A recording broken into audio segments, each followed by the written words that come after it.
দিব বিচাৰিছো এটা ডাঙৰ খবৰ ভূমাফিয়া বাংলাদেশী মূলৰ ভূমাফিয়াৰ অত্যাচাৰ সহ্য কৰিব নোৱাৰি অসমীয়া পৰিয়ালে এতিয়া ঘৰবাৰী মাটিবাৰী এৰি পলাই যাবলগীয়া হৈছে আৰু এই ঘটনা সংঘটিত হৈছে নগাঁও ঢিঙত য'ত বাংলাদেশী মূলৰ ভূমাফিয়াই জোৰ জবৰদস্তি মাটিবাৰী কাঢ়ি লোৱাৰ গুৰুতৰ অভিযোগ উত্থাপন হৈছে আৰু কেৱল ইমানেই নহয় মাটিবাৰী কাঢ়ি লোৱাৰ সমান্তৰালভাৱে নিষিদ্ধ মাংস বা গো মাংসৰে এই হিন্দু পৰিয়ালটোক অত্যাচাৰ চলোৱাৰ অভিযোগ উত্থাপন হৈছে মূলতঃ গো মাংস খাই হিন্দু পৰিয়ালটোৰ বাসগৃহত বা চোতালত দলিয়াই দিয়ে গো মাংসৰ অৱশিষ্ট আৰু তাৰ পাছতে এই হিন্দু পৰিয়ালটোক নিৰ্যাতন চলোৱা হৈছে আৰু এনেদৰে এই যি বাংলাদেশী মূলৰ ভূমাফিয়াৰ বা বিশেষ সম্প্ৰদায়ৰ লোকৰ অত্যাচাৰ সহ্য কৰিব নোৱাৰি ঢিঙৰ এটা হিন্দু পৰিয়ালে এতিয়া ঘৰবাৰী এৰি অন্য স্থানলৈ যাবলগীয়া হৈছে আমি সবিস্তাৰে বিতং খবৰ লৈ অহাৰ চেষ্টা কৰিম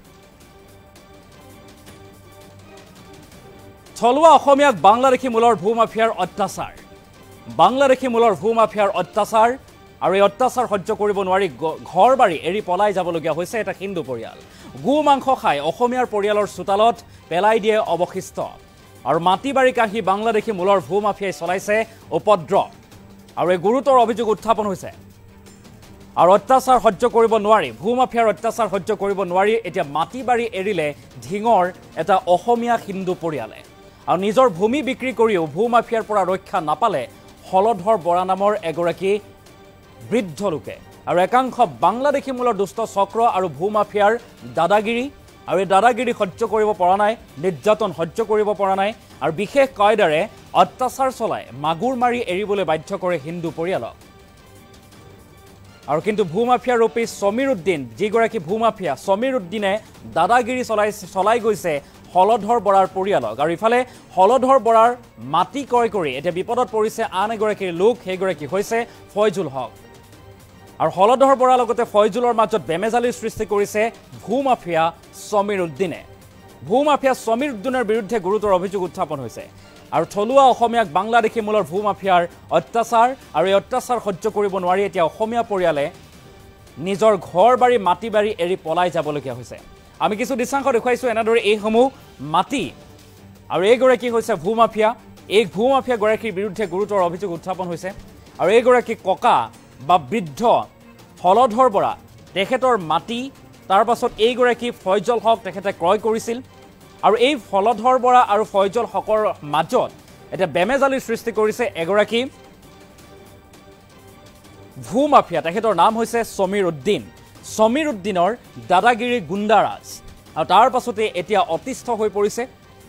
আৰু বিশেষ সম্প্ৰদায়ৰ লোকৰ বাংলাদেশী মূলৰ ভূমাফিয়াৰ এই দাদাগিৰি অত্যাচাৰ নিৰ্যাতন সহ্য কৰিব নোৱাৰি এইগৰাকী বৃদ্ধ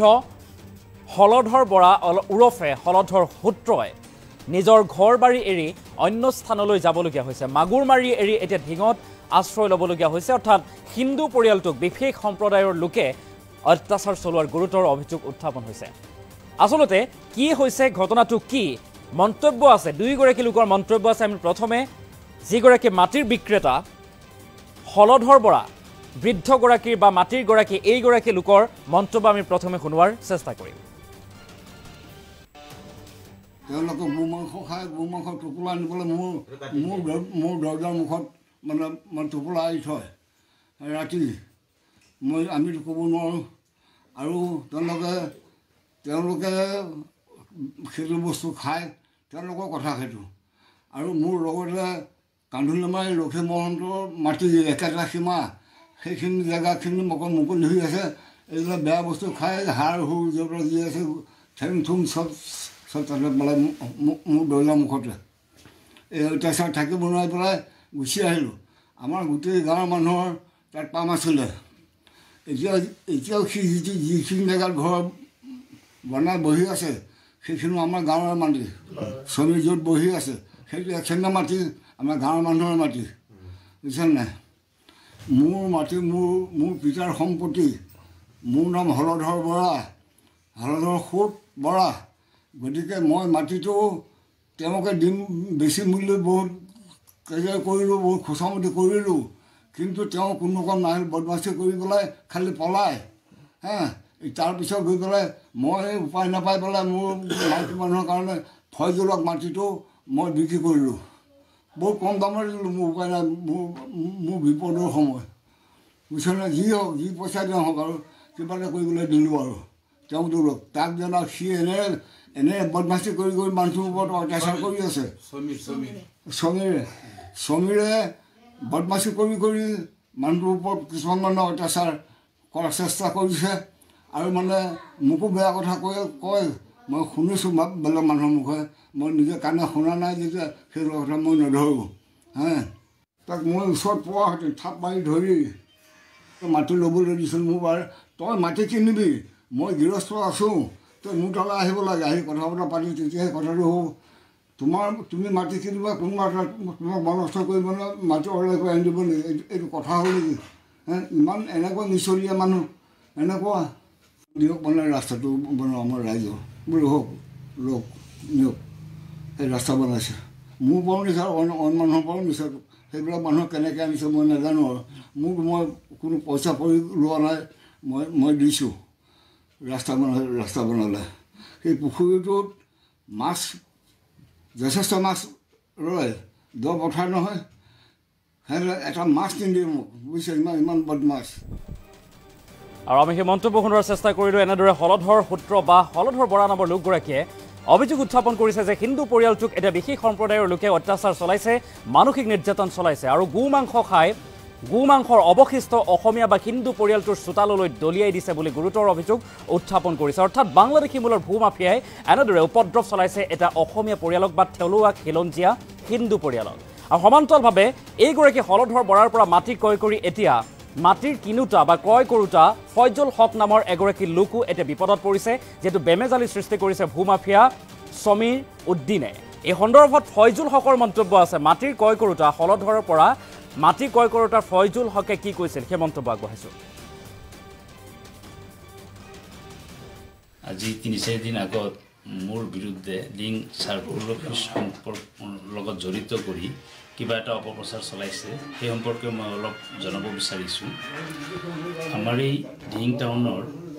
লেকলিঙীয়া গাঁৱৰ হলধৰ বৰা চুত ডাঙৰীয়াৰ পৰা আমাৰ গাঁৱত মাগুৰমাৰীত থকা এডোখৰ মাটি ৩ বিঘা ৩ কঠা ৪ লোচা মাটি তেওঁ আজি প্ৰায় ৪-৫ বছৰ আগৰ পৰাই বিকিম বুলি ঘূৰি আছে যদিও তাৰপিছত আজি প্ৰায় ১.৫-২ বছৰমান আগত মোৰ লগত লগ হয় তেওঁ এই মাটিখিনি বিক্ৰী কৰিব বুলি মোক প্ৰস্তাৱ দিয়ে সেই মৰ্মে তেওঁৰ লগত মই লগ ধৰি আলোচনা কৰি এই মাটিখিনি মোৰ লগত বন্দোবস্তি হয় আৰু সেইমতে টকা পইচা দি পাৰ্মিশ্যন উলিয়াই দলিল কৰি মোৰ নামত নামজাৰি কৰাই মাটিখিনি সমজি দিয়ে ইয়াতে এই কথাখিনি গম পাই আমাৰ ঘৰৰ লগৰে সমীৰ উদ্দিন আৰু আবুল হুছেইন তেওঁ এজন অৱসৰপ্ৰাপ্ত বিডিঅ' তেওঁ এদিন তেওঁৰ ঘৰত মোক মাতিছিল মই গৈছোঁ যাওঁতে তেওঁ মোক কৈছে যে হলধৰ বৰাৰ মাটিখিনি তই কিয় কিনিব লগা হৈছে তেখেতসকলৰতো ইয়াত কোনো মাটি নাই হিন্দু মানুহৰ ইয়াত যেতিয়া নেকি আগৰে পৰাই তেখেতসকল ইয়াত আছিলে গাঁও আছিল কিন্তু আমি এইখিনি যেতিয়াৰ পৰা বহিছোঁ তেতিয়াৰ পৰা তেখেতসকলক ইয়াৰ পৰা আমি খেদি দিছোঁ হিন্দু মানুহৰ মাটি ইয়াত বহুত মাটি আছে যদিও তেখেতসকল ইয়াত আহিব নোৱাৰে মাটি নিব নোৱাৰে মাত্ৰ নামতহে আছে কিন্তু কামত নাই এই মাটিখিনিতো আমিয়ে বুকদখল কৰি আছোঁ বা আমাৰ মানুহে আছে এই মাটিখিনিতো আমাৰ পৰাই ল'ব পাৰোঁ তেওঁৰ পৰা কিয় ল'ব লাগে এই টকা পইচাখিনিতো আমাকেই দিব পাৰোঁ সেই মাটিটো তই লোৱাটো অন্যায় হৈছে গতিকে কি কৰ এই মাটিত কিন্তু তই যাব নোৱাৰিবি তাৰপিছতো মই এই কথাখিনি মই নামানি মোৰ যিটো মাটিডোখৰত ফিচাৰী আছে সেই ফিচাৰীত মই মাছ পোনা মেলি মাছৰ মীন পালন প্ৰক্ৰিয়া চলাই আছিলোঁ যেতিয়া মাছ বেচাৰ সময় হৈছে অলপ ডাঙৰ হৈছে তেতিয়া মই এদিন পুখুৰীত জাল মাৰিব নামিছোঁ মাছ ধৰিম বুলি তেতিয়া সমীৰ উদ্দিনে এই থানাৰ পৰা আহি পুলিচ লৈ গ'ল পুলিচে গৈ মোক বাধা দিছে যে ইয়াত আপুনি মাছ মাৰিব নালাগে কিয় মাছ মাৰিছে বেলেগৰ পুখুৰীত মই বোলো নহয় এইটো মোৰ পুখুৰী মই কিনি লৈছোঁ অমুকৰ পৰা আৰু যেতিয়া জাল পেলাইছিলোঁ তেতিয়া মাটিৰ মালিকৰ আমাৰ মাটিৰ মালিকজনৰ পুত্ৰ তেওঁ নিজেও আছিলে পিছত মই থানাত আহিছোঁ অহাৰ পিছত তেওঁকো মাটিৰ মালিকো মাতি নি অচিয়ে এইখিনি ষ্টেটমেণ্ট লৈছে লৈ মোক মানে বিদায় দিলে তাৰপিছতো আকৌ তেওঁ মানে বাধা দিছে, ফিচাৰীত যাব নালাগে বুলি কৈছে। তাৰপিছত মই আইনৰ আশ্ৰয় লৈছোঁ, লৈ হাইকোৰ্টৰ পৰা এইখিনিৰ মাটিত যে পুলিচে ইণ্টাৰফেয়াৰ কৰিব নোৱাৰে বুলি এটা অৰ্ডাৰ দিছে। তেতিয়াৰ পৰা আকৌ মই ফিচাৰীত মীন পালন প্ৰক্ৰিয়া চলাই আহিছোঁ। সিহঁতে যে মোৰ পৰা এই মাটিখিনি কাবু কৰিব নোৱাৰিলে, সেই আখেজত এতিয়া মানে নানান ধৰণৰ অপপ্ৰচাৰ চলাই আছে মোৰ বিৰুদ্ধে। অফিচত চাৰ্কুল অফিচত এই মাটি মোৰ নামজাৰি কৰ্তন কৰিব লাগে বুলি কেছ গোচৰ আদি কৰিছে। সেইমতে মোক নটিচ কৰিছে। নটিচত আহি মই জবাব দিব লগা হয় আৰু মই চাৰ্কুলত আহিব লগা হয়।